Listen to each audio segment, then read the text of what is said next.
हिंदी के कवि और उनकी रचनाएं जो मुख्यतः इम्पोर्टेंट हैं और एग्जाम में पूछी जाती हैं, तो उन्हीं कड़ी में एक हैं हमारे मुंशी प्रेमचंद, जिनका दूसरा नाम धनपत राय, जिनको धनपत राय के नाम से जानते हैं। उनकी रचनाएं हैं गोदान, निर्मला, कफन और सेवा सदन। सेवा सदन जो है इनका पहला उपन्यास है। सबसे पहला उपन्यास की बात की जाए तो सेवा सदन हो जाता है। इसी में आता है रंगभूमि, ये इनकी एक कहानी है। मानसरोवर, ये भी मुंशी प्रेमचंद की कहानी है। प्रतिज्ञा, ये भी मुंशी प्रेमचंद की कहानी है। और ये नमक का जो दरोगा है, ये भी मुंशी प्रेमचंद की ही कृति है।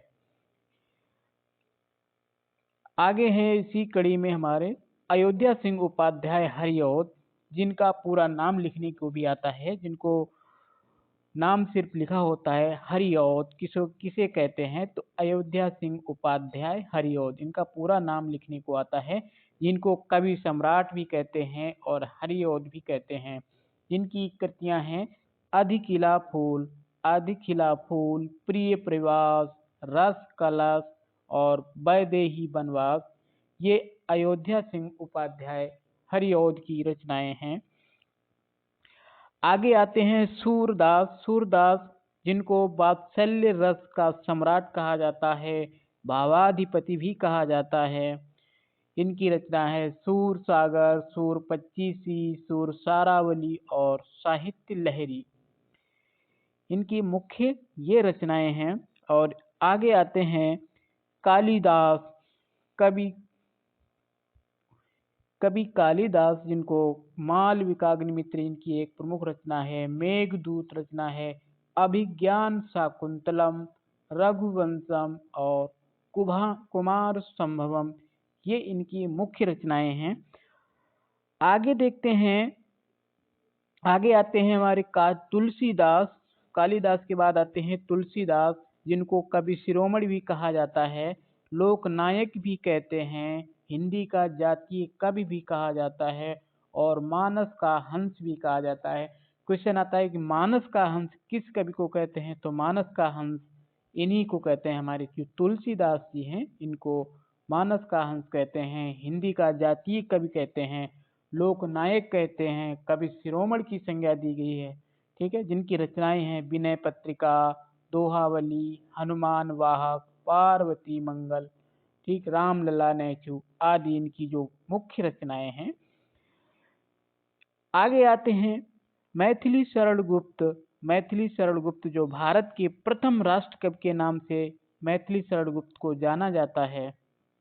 जिनकी रचनाएं आती हैं भारत भारती, मैथिली शरण गुप्त, साकेत, जयद्रथ वध और यशोधरा, ये इम्पोर्टेंट हैं। इनकी यशोधरा अक्सर कर पूछी जाती है। भारत भारती, साकेत, जयद्रथ वध और यशोधरा, तो ये मैथिली शरण गुप्त की रचनाएं हैं।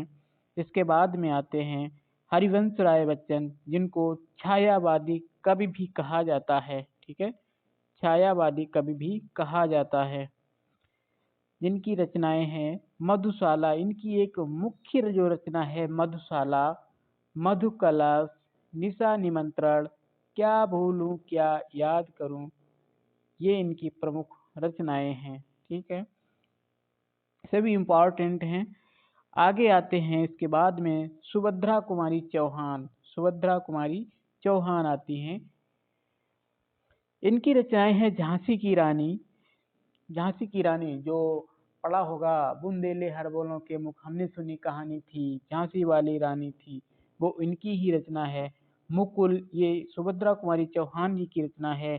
त्रिधारा सुभद्रा कुमारी चौहान की रचना है। और बिखरे मोती, ये भी सुभद्रा कुमारी चौहान की रचना है।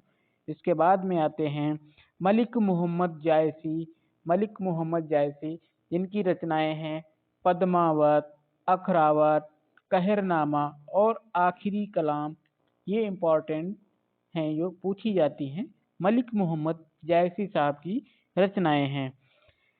आगे आते हैं रस खान। रस खान की, जिनकी प्रेम वाटिका और सुजान रस खान, ये इम्पॉर्टेंट दो रचनाएं हैं इनकी, प्रेम वाटिका और सुजान रस खान। नेक्स्ट आते हैं महादेवी वर्मा। ये आधुनिक युग की मीरा के नाम से भी इनको जाना जाता है, महादेवी वर्मा को, जिनका जन्म फर्रुखाबाद में हुआ था। इनकी प्रमुख रचनाएं हैं नीरजा, रश्मि, मेरा परिवार, यामा, ये और गिल्लू, ये सब इनकी रचनाएं हैं जिनमें इम्पॉर्टेंट ये हैं, ये पूछी जाती हैं अक्सर कर। ठीक है, आगे आते हैं धर्मवीर भारती। धर्मवीर भारती की जो रचना है सूरज का सातवां घोड़ा, सूरज का सातवां घोड़ा, धर्मवीर भारती, गुनाहों का देवता, धर्मवीर भारती, अंधा युग, धर्मवीर भारती, और ठेले पर हिमालय, ये भी धर्मवीर भारती की प्रमुख रचनाएं हैं।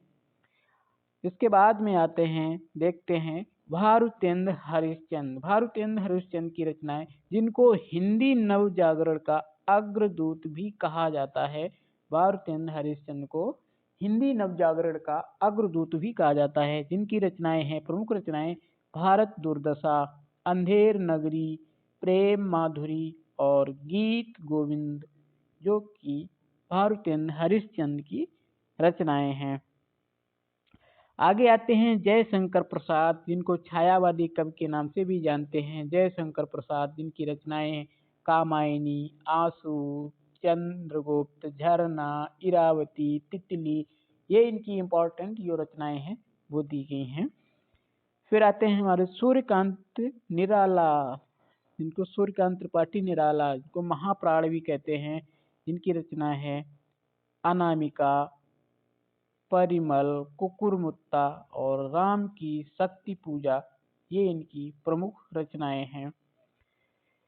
फिर आते हैं रामचंद्र शुक्ल। रामचंद्र शुक्ल को मुनि मार्ग के हिमायती भी कहा जाता है, मुनि मार्ग का हिमायती इनको कहा जाता है रामचंद्र शुक्ल को, जिनकी प्रमुख रचनाएं हैं रश्मि मानसा, जायसी ग्रंथावली और त्रिवेणी, ये इनकी प्रमुख रचनाएं हैं। आगे आते हैं जयशंकर प्रसाद। जयशंकर प्रसाद की तितली और कंकाल, ये इनकी रचनाएं हैं। स्कंदगुप्त, इन्हीं की रचना है। अजात शत्रु, इन्हीं की रचना है। चित्राधार, ये भी जयशंकर प्रसाद की रचना है। आधुनिक कविता के सुमेरु, छायावाद के जनक कहे जाते हैं जयशंकर प्रसाद को। इसके बाद में आते हैं कवि रामधारी सिंह दिनकर। रामधारी सिंह दिनकर, जिनकी रचनाएं उर्वशी, हुंकार, रेणुका, कुरुक्षेत्र, इनकी जो इम्पोर्टेंट रचनाएं हैं वो हैं कुरुक्षेत्र, रेणुका, हुंकार, उर्वशी आदि। तो ये थे हमारे कवि और उनकी रचनाएं। इम्पोर्टेंट क्वेश्चन है, हर एग्जाम में इन्हीं रचनाओं में से पूछे जाते हैं। ठीक है, बहुत ही इम्पोर्टेंट क्वेश्चन है। आशा करता हूँ आप लोग इन्हें अच्छे से पढ़ सकेंगे, इन्हें देखेंगे। ठीक है, धन्यवाद, मिलते हैं नेक्स्ट वीडियो में।